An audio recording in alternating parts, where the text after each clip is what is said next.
Why hello there, and welcome back to another Japan vlog. This time I'm going to be going to Osaka Castle with my lovely friend Abigail.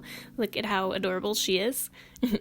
Unfortunately, I didn't realize that my camera's mic was broken, so all of my footage sounds like this.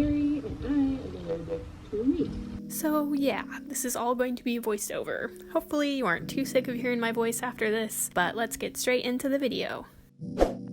Abigail found us this super affordable room on Airbnb for 5,000 yen a night, which is about $50 USD, so I thought I'd give you guys a quick tour of it. Please excuse the messiness. So here are the quote-unquote separate beds, because the apartment is too small for them to actually be separate. But anyway, definitely the softest beds I've slept on in Japan. Seriously, what is up with how rock hard most beds are here? Then you have the closet, which we use as more floor space, basically. Then next to the beds is the kitchen. This is actually a pretty large size kitchen for a one-room LDK apartment in Japan, believe it or not. Then in the hallway, we have the separated toilet and washroom, which is the normal layout of a Japanese apartment. They don't like to poo where they clean themselves, which is actually very understandable. Here's the washroom and then the bathing room, pretty standard stuff. Then we have the genkan, or the front entrance, with way more shoes than there are people because we can't wear one pair of shoes and be normies. We have the fancy Japanese toilet, of course, with all of the cleaning luxuries for your nether regions. Gotta love Japan. Hope you enjoyed the quick tour of a Japanese apartment, and that's the end of the video. Thanks for watching, guys. Just kidding, let's go to Osaka Castle. Woo!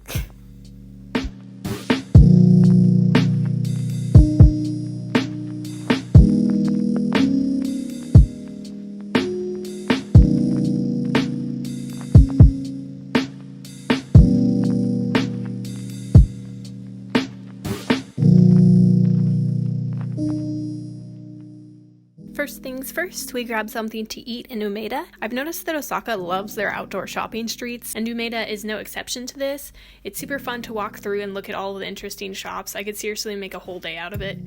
We went to this super cute health cafe called Natural Kitchen Medaka No. 2. I have no idea why it's not called No. 1. Abigail is allergic to dairy, and I'm allergic to wheat, which can be difficult to accommodate at times, but they had a lot of allergen-free healthy options, along with this super cute deer. So yeah, couldn't say no.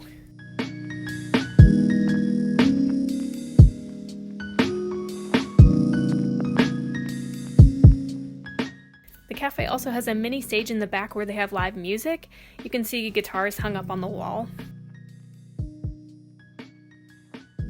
We ordered ginger amazake off the menu. Amazake is a slightly sweet fermented rice drink. You'll often see amazake booths at festivals in Japan where they serve amazake out of a big vat kind of thing. It's really healthy for you and has a lot of vitamins in it because of the fermentation process. The food here was incredibly delicious and healthy. Look at how intricate everything is. Definitely going back to Osaka just to go here again. The cafe is only 2 train stations over from Osaka Castle, so it's also pretty easy to get to.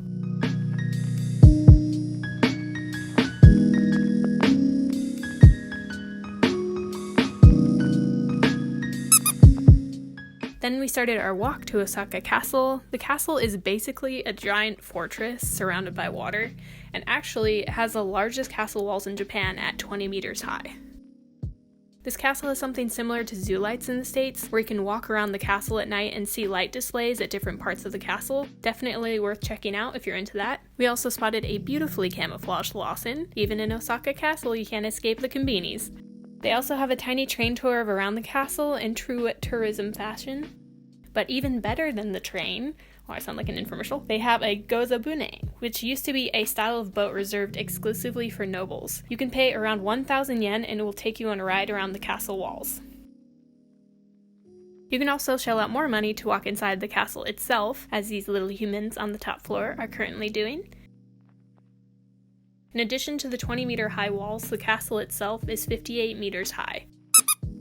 This is a large reason of why it looks so impressive when you're standing outside of it, and also intimidating as heck when you're standing on the edge of it.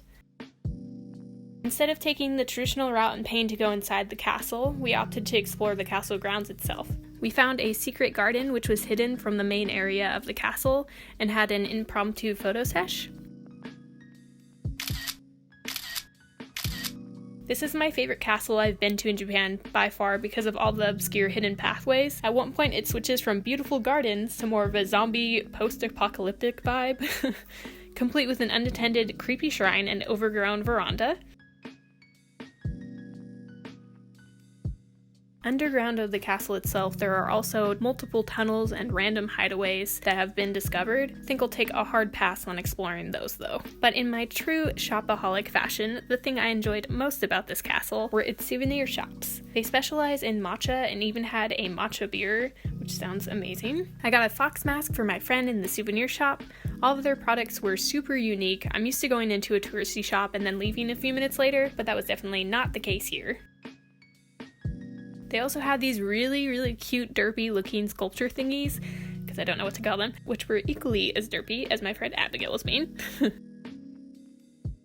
And here's an adorable cat in a basket, you are welcome. There was also a questionably large amount of fake food chopstick rests, along with what I can only presume was a marijuana leaf. Prove me wrong. Now commence game of who can channel more of their inner Karate Kid.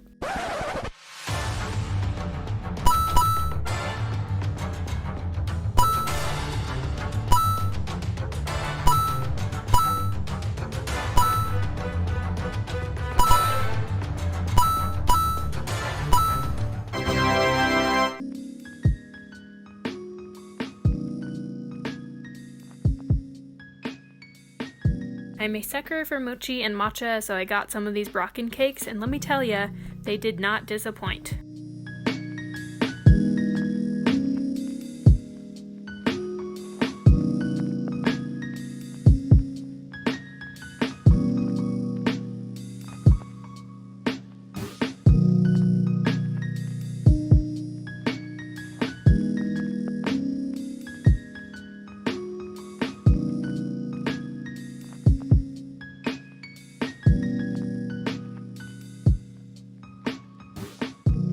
I love how I can just walk into a random store in Japan and there will be Ghibli merchandise in it. Also, just all of the weird merchandise you can find in Japan in general, like this vending machine filled with specifically Osaka Castle Coca-Cola. Definitely check out Maeda for some unique goodies if you come to Osaka Castle. They also have a high-end restaurant on the second floor, which overlooks the castle. I recommend booking that in advance if you're interested, because I'm not sure if they take walk-ins. It might be reservation only. Definitely an amazing castle, even for people that are not that interested in feudal-era Japan. What did you guys think? Are there any other castles in Japan you would recommend for me to go visit?